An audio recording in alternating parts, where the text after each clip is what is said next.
জান্নাতের দারোয়ানের নাম কি? রিদওয়ান। জিন কিসের তৈরি? আগুনের তৈরি। ফেরেশতা কিসের তৈরি? নূরের তৈরি। নবীজি কিসের তৈরি? মাটির তৈরি। মানুষ কিসের তৈরি? মাটির তৈরি। মানুষ কখন মূল্য বোঝে? হারানোর পর। দরকার শেষ হলে মানুষ কেমন হয়? অপরিচিত। সাফল্যে বন্ধু বাড়ে কেন? সুবিধার জন্য। সত্য কথা বলার ফল কি? একাকিত্ব। বিশ্বাসকে ভাঙে। কাছের মানুষ। জীবনের সবচেয়ে বড় সত্য কি? কেউ কারো নয়। বৃহস্পতিবার জন্ম নেওয়া শিশুরা কেমন হয়? বুদ্ধিমান। শুক্রবার জন্ম নেওয়া শিশুরা কেমন হয়? মিষ্টি স্বভাব ও আকর্ষণীয় চেহারা। শনিবার জন্ম নেওয়া শিশুরা কেমন হয়? পরিশ্রমী ও আত্মবিশ্বাসী। রবিবার জন্ম নেওয়া শিশুরা কেমন হয়? প্রতিভাগ্যবান। সোমবার জন্ম নেওয়া শিশুরা কেমন হয়? নম্র ও মিশুক স্বভাবের হয়। মঙ্গলবার জন্ম নেওয়া শিশুরা কেমন হয়? সাহসী ও নির্ভীক হয়। বুধবার জন্ম নেওয়া শিশুরা কেমন হয়? বহুমুখী প্রতিভা সম্পন্ন। পবিত্র কোরআনে কতটি অক্ষর রয়েছে? 3,23,671টি। পবিত্র কোরআনে কতটি শব্দ রয়েছে? 77,439টি।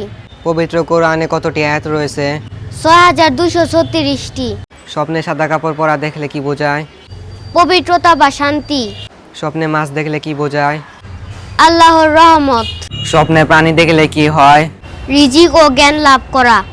স্বপ্নে গরু দেখলে কি হয়? রিজিক বা সম্পদ লাভ করা। রসুন লিভারের কি করে? লিভার পরিষ্কার রাখে। লেবু পানি লিভারকে কি করে? লিভারের টক্সিন বের করে দেয়। হলুদ লিভারকে কি করে? শক্তিশালী করে। বিটরুট লিভারের কি করে? লিভারের চর্বি কমায়। স্বপ্নে মসজিদ দেখলে কি বোঝায়? নেক কাজে লিপ্ত হওয়া। স্বপ্নে মোনাজাত করতে দেখলে কি বোঝায়? খ্যাতি লাভের সম্ভাবনা। স্বপ্নে বৃষ্টি দেখলে কি বোঝায়? আল্লাহর রহমত। স্বপ্নে কোরআন শরীফ পড়িতে দেখলে কি বোঝায়? মনের আশা পূর্ণ হবে।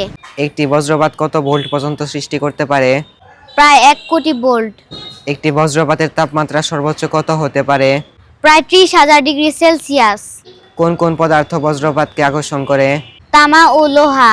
বাংলাদেশের কোন অঞ্চলে সবচেয়ে বেশি বজ্রপাত হয়? হাওর অঞ্চল। জন্ডিসে ভুগলে? ডালিম খান। হার্টের ক্ষয়জনিত সমস্যা হলে? আঙ্গুর খান। হার্টের সমস্যা দূর করতে চাইলে? কাঁচা রসুন খান। পেটের সমস্যা হলে? কাঁচা পেঁপে খান। ঠান্ডা কাশি হলে? আদা ও লেবু খান। হঠাৎ করে পা ফুলে যাওয়া কিসের লক্ষণ? কিডনি রোগ। বারবার হাই ওঠা কিসের লক্ষণ? অক্সিজেনের ঘাটতি। মুখে অতিরিক্ত দুর্গন্ধ হওয়া কিসের লক্ষণ? হজমের সমস্যা। মাংস হজম না হলে কি খাবেন? খাবারের পর লবণ খাবেন। ভাত হজম না হলে কি খাবেন? খাবারের পর লেবু খাবেন।